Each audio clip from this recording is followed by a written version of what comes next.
All right, welcome back to the channel, everyone. Today we're gonna do a reaction to a scat video. This one is called "No Bull." Scottie Pippen is an ungrateful scrub. We've done a couple of videos on this from Angry Old Basketball Fan, I think is the name of him. But we all know what this video is going to be about. Let's get the scap take because this should be freaking hilarious. And I've been pissed off about this, and it's high time we laugh about this joke. Anyways, you know the drill. Shoot scap some love. Um, all that good stuff. Let's Well, laugh. unabashed coattail riding loser Scottie Pippen continues to lash out and be totally ungrateful to Michael Jordan for all that he did for Pippen's overrated legacy. Scottie has recently announced a No Bull tour throughout Australia with a duo of scrubs, Luke Longley and Horace Grant, who in 28 total seasons in the NBA combined to make one cumulative All-Star appearance. What a tandem for Pippen to team up with. Together, the three jealous, petulant 50-something-year-old babies will awkwardly sob on stage together about the unfair treatment they received from the Last Dance docuseries, which highlighted the legendary exploits of Michael Jordan dragging the bloated carcasses of his overrated teammates to a sixth and final championship in 1998. The backlash by Pippen highlights one of the many revisionist garbage narratives percolating around that Bulls dynasty and Michael Jordan's career in general. That he never won without Pippen. Man, I'm so sick of hearing this. Man. God, these kids have no other better argument. Oh, you never won without Scottie Pippen. Man. If Jordan played an extensive career in the NBA without him. Jordan was drafted in 1984, while Pippen was drafted in 1987. That left a 3-year sample for Jordan without Pippen. He was already the best in the league. He just hadn't won a championship yet, but everybody already knew, including Larry Bird, Magic Johnson, all the greats who are currently already knew Jordan was better than them. And it's no diss towards any of those greats. They freaking knew. Like, better win while we can. Magic said it. You know, he was saying to himself, I better win while I can because this guy's coming. You know, and once he gets to the top, it's over. But yeah, it's all because of Scottie Pippen. Jordan's rookie season, his second season, in which he played only 18 games because he broke his foot, thus resulting in essentially a non-season, and then his third season. And in just his rookie year, Jordan would explode onto the scene in the NBA, averaging 28.2 points per game, 6.5 rebounds, 6 assists, and 2.5 steals on 51.5% shooting from the field. He was third in points per game that season. Okay, now here's the most amazing part of that stat. Where is it? 51.5% shooting from the field. All right, hold up. Okay, there it is. Okay, points awesome, rebounds awesome, assists awesome, steals hell yeah. The crazy thing about this was his team was trash. Okay, so that means he's shooting terrible shots. He's shooting all kinds of wild shots, you know, because he can't rely on the rest of his team. He needs to get some points up, and he's still shooting 51.5. That's the most amazing part. And until I started doing this channel, I had no idea. I didn't know he was that good. Like, you would think he'd only have those kind of shooting averages when he had a solid team around him. No, man. He was shooting more than 50% when he had to put up the most ridiculous acrobatic shots because he was getting double, triple teamed. Blows my mind. 2.5 steals on 51.5% shooting from the field. He was third in points per game that season, while scoring the most total points in the league and ranking very highly in a number of advanced stat categories, finishing second in the NBA in PER, second in value over replacement, second in box plus minus, and second in win shares. Second in all of those categories, by the way, to Larry Bird, who was that season's league MVP. This was Jordan's rookie season. That's unbelievable. As a rookie on a trash team. He would then suffer the aforementioned broken foot in Season 2 and missed 64 games, which brings us to his third and final season without Scottie Pippen, the 1986-87 league year. When in his aged 23 year, Jordan produced one of the greatest individual seasons in league history, dropping preposterous per-game averages of 37.1 points, 5.2 rebounds, 4.6 assists, 2.9 steals, and 1.5 blocks. I mean, okay, I just can't believe looking at it. You get numb to this kind of stuff, but what the hell, man? How do you do that? 2 rebounds, 4.6 assists, 2.9 steals, and 1.5 blocks. The 37 points per game that year easily led the league in scoring for that season by over 8 points per game, that is. But it was also the 4th highest single season scoring average ever, behind only 3 other seasons, all produced by, of course, Wilt Chamberlain. That's his third year. Despite this ludicrous stat line and the fact he led the league in PER, VORP, BPM, and win shares, he somehow only finished second in league MVP voting. But a source of intense criticism for Jordan over this 3-year span is that he lost in the first round of the playoffs and he needed Scottie Pippen. To one of the greatest teams of all time, the Boston Celtics, with the MVP. Give me a break, man. I can't believe Jordan even brought us to the playoffs back then. But in the first round in Jordan's second and third seasons in the league, he played the Boston Celtics both years. You know, the dynastic Larry Bird 1980s Celtics, including one of the best teams ever assembled in 1985-86. How many Hall of Famers? I've done this before, but I think I've done it wrong. Larry Bird, Kevin McHale, Parrish, Dennis Johnson, Bill Walton. I'm counting 5 off the top of my head. I'm probably missing some. Like, what the fuck, dude? You know, what the hell was Jordan supposed to do against that? Year, by the way, that Jordan played them? Yeah, that season, Boston won 67 games, had league MVP Larry Bird, and boasted a roster of players that would include 5 eventual Hall of Famers. Yeah, Jordan lost to that team in back-to-back seasons at the age of 22 and 23. Oh, and remember how LeBron took a massive, steaming dump in his pants at the age of 22 in his 4th season in the NBA against the Spurs when he scored just 22 points per game in a 4-game sweep? That's the difference. See, we don't diss LeBron for losing. You know, that was an unwilling series. This is what we diss him for. We diss him for this. You know? You say, oh, his team sucks. Okay. LeBron should have put up 35 a game then. You know? Fuck the assist. LeBron should have been putting up 35 a game because his team sucks, right? So take the shots. Win the game. Try to win at least one. You know? Rebounds, cool. But this is why he only had 22 points. And this continues to be a trend. If you guys saw that Kobe shuts down LeBron video I put out a little while back, where Kobe was shutting down LeBron at the All-Star game, this is why. Because LeBron can't create his own shots. He's not Kobe. He's not Jordan.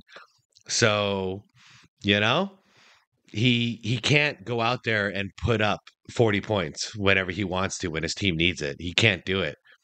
He needs open shots. Or he needs to be able to get to the basket at will. He's got no jump shot, you know, no fadeaway, no post moves. He misses wide open threes all the time. It is what it is. But yeah, this is the kind of stuff we diss him for, because when the season is on the line, he doesn't step up and make it happen. It's not in his nature. It's not who he is. And dude, if this was anybody else who didn't call themselves the GOAT. For instance, if LeBron never called himself the GOAT, we wouldn't be dissing him like this. But since you want to discredit Jordan, discredit Kobe, discredit Bill Russell, these guys, sorry, that's why we diss you, LeBron. This is why we diss you. You did this shit. This shit's recorded. You did this kind of stuff all the time, still do to this day, and you blame your teammates because you lost. But you were the leader. It was your responsibility to win. Spiel over. Continue video. Let's go. 5.5% shooting? It's a complete crap. Yeah, this was nothing like that. In 85-86, 22-year-old Jordan averaged 44 points per game. See, that's what I'm talking about. That's what I'm fucking talking about. That's the difference. So, yeah, the Bulls lost because they were heavily outmatched, right? They weren't supposed to win that series. They weren't even supposed to win a single game, you know?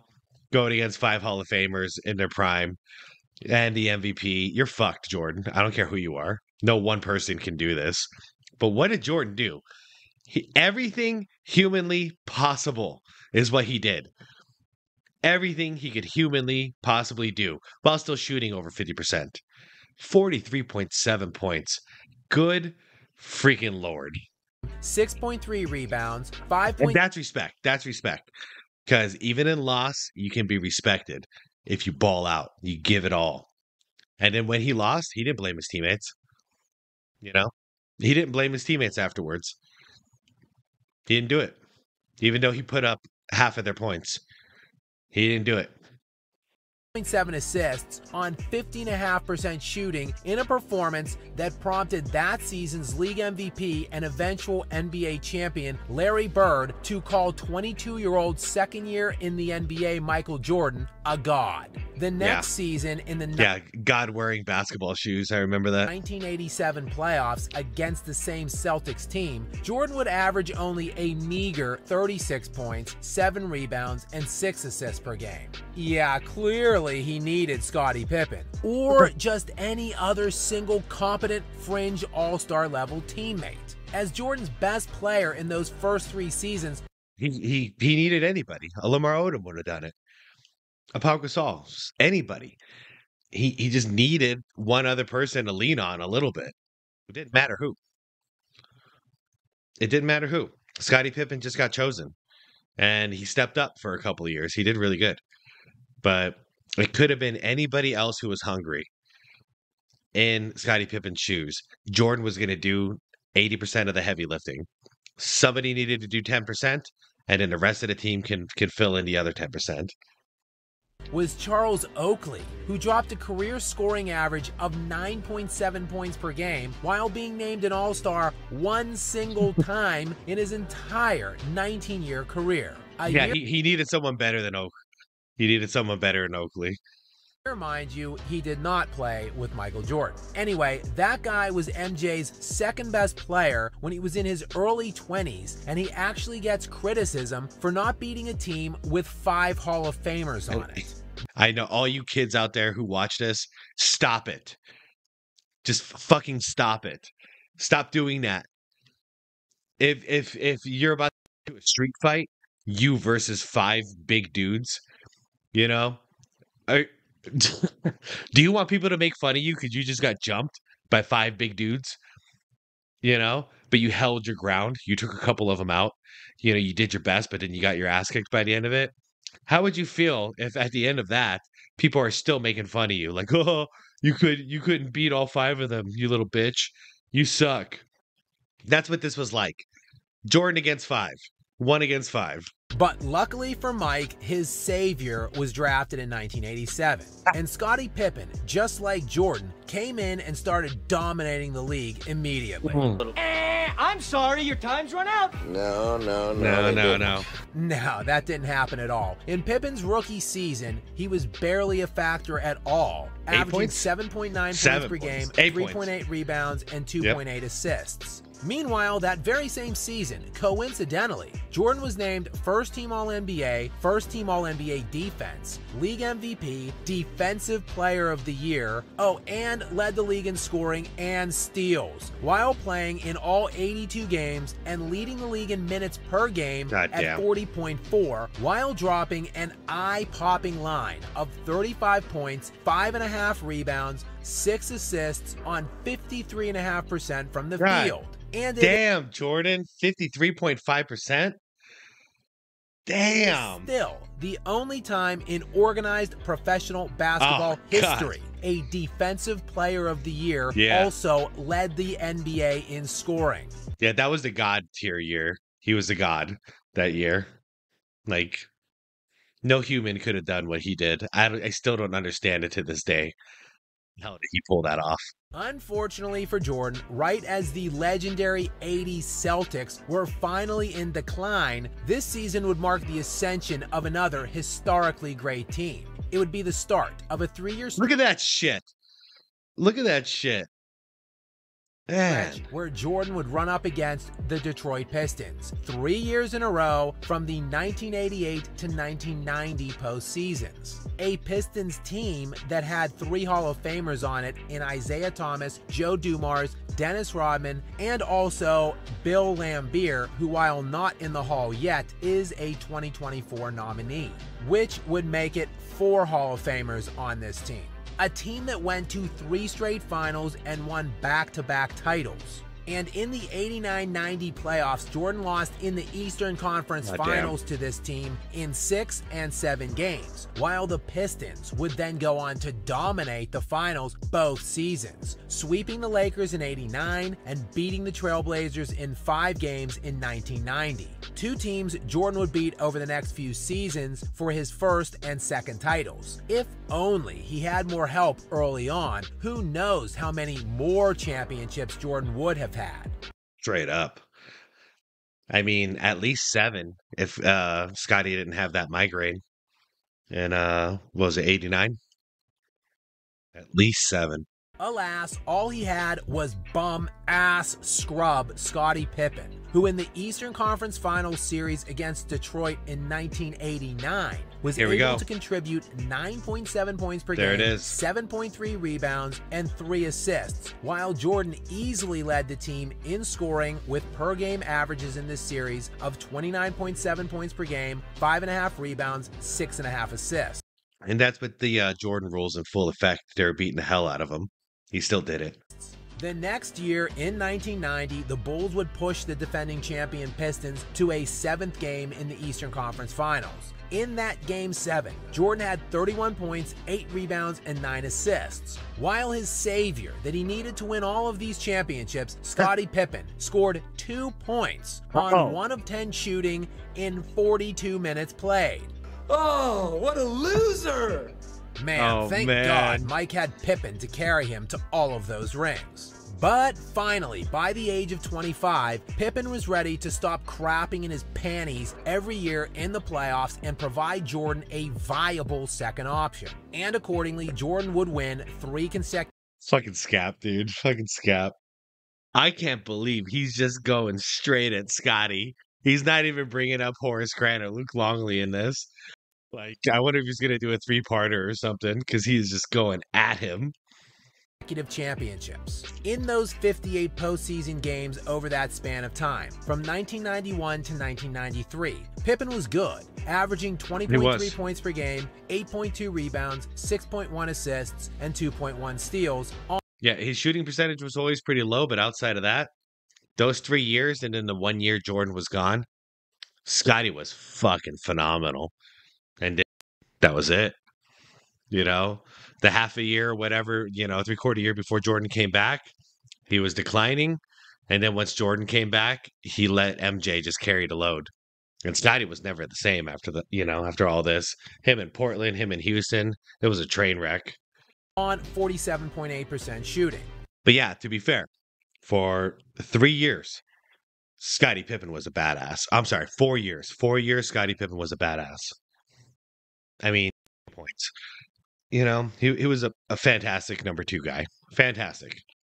While Jordan, in those 3 playoff runs, also in 58 games, where he not only won 3 finals MVPs, but also was easily the best player in every round of the playoffs, produced per game averages of 33.7 points, 6.4 rebounds, 6.6 assists, and 2.1 steals on 49.7% shooting. When it counts the most. The man delivered. From the field. After the three-peat, Jordan would retire to pursue a career in baseball, and Scottie Pippen would get a crack at being the lead dog in the 1993-94 season. Ooh, show me numbers. Many stipulate that Pippen proved his individual greatness. And no doubt, it was his best individual season, posting a line of 22 points per game, 8.7 rebounds, and 5.6. Damn. I actually thought it was more. I really thought it was more. I thought he scored more that year. The Bulls were still pretty good that year. But so 22 was his peak. But he wants to be remembered as the greatest to ever play the game. And yeah, Scotty, I'm sorry. It's just not going to happen, man. Sorry, you were good. These are good numbers. You're not the GOAT. Let it go, bro. Assists, while finishing 4th in league-wide player efficiency rating, 5th in value over replacement, and 9th in win shares. He would lead the Bulls to the 7th best record in the NBA and into the playoffs as the 3rd seed in the Eastern Conference. That's worse than I remember, too. 7th best record? Shit. Scap, you're fucking up my history here, man. Losing in the second round of the playoffs and displaying such sterling leadership skills. I remember this. Refusing to re-enter a game and pouting on the bench after Phil Jackson drew up a final shot for Tony Kukoc instead of Pippen. A shot Kukoc would make, by the way. Jordan, of Kukoc was clutch. course, would return the next season, and the Bulls would, of course, go on to win 3 more consecutive titles with him leading the way. While Pippen was in pure regression mode for the second three-peat, averaging just 17.6 points per game on 40.8% shooting. Yeah, that's one thing I really remember. Those final 3 years, like Scotty's shooting percentage was always poor. But those final 3 years with the Bulls, man, felt like crap, dude. I don't know what it was. He got kind of lazy, so he would dribble the ball up and just take like. He kind of started that. I'm going to dribble the ball up and just take a wide, take a spot up shot, dribble, take a shot, and he was not very good at it. So the majority of those points were coming from the paint. And a lot of those were Jordan being double teamed, and he's feeding Scotty in the paint. Give me twos. In 58 playoff games during the 1996 to 1999 playoffs, while Jordan would be averaging 31.4 points per game over that same stretch. And in 1998, the subject of The Last Dance docuseries, the floor really dropped out for Pippen and the other scrubs Jordan was playing with at the time. And I know, because even Dennis Rodman was struggling then. Like his number 2 guy in '98 was actually Tony Kukoc. That was his best. Scotty couldn't deliver. He had back spasms. Rodman was fucking mentally crazy at that point. Like Jordan, I can't believe Jordan won that 6th one. It's unbelievable still to this day. He pulled that off. And this was particularly the case in the NBA Finals round, as amid a series of back issues, Pippen would score only 6 points on... See, y'all want to talk about how Dennis Rodman was that great? Best rebounder I've ever seen. Absolutely.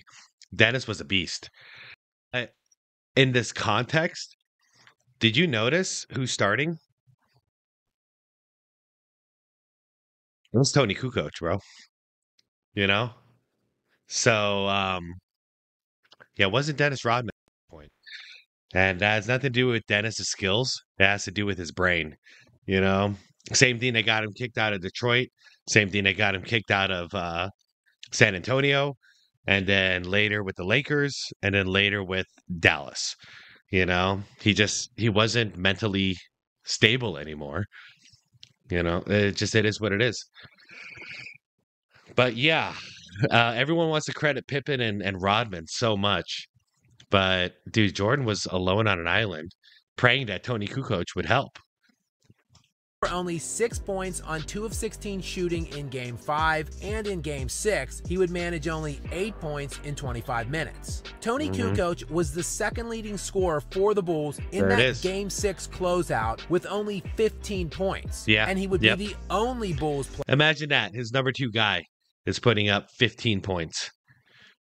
And he's going against Stockton and Malone in the best Utah Jazz team of all time. To score in double digits besides Jordan, who had 45 points. Yeah, 45. And the next guy has 15. More than, Jesus, more than triple. You know? I don't say this stuff because it's like, I don't want to be redundant, but just give the guy some respect. You know? He did the impossible over and over and over again.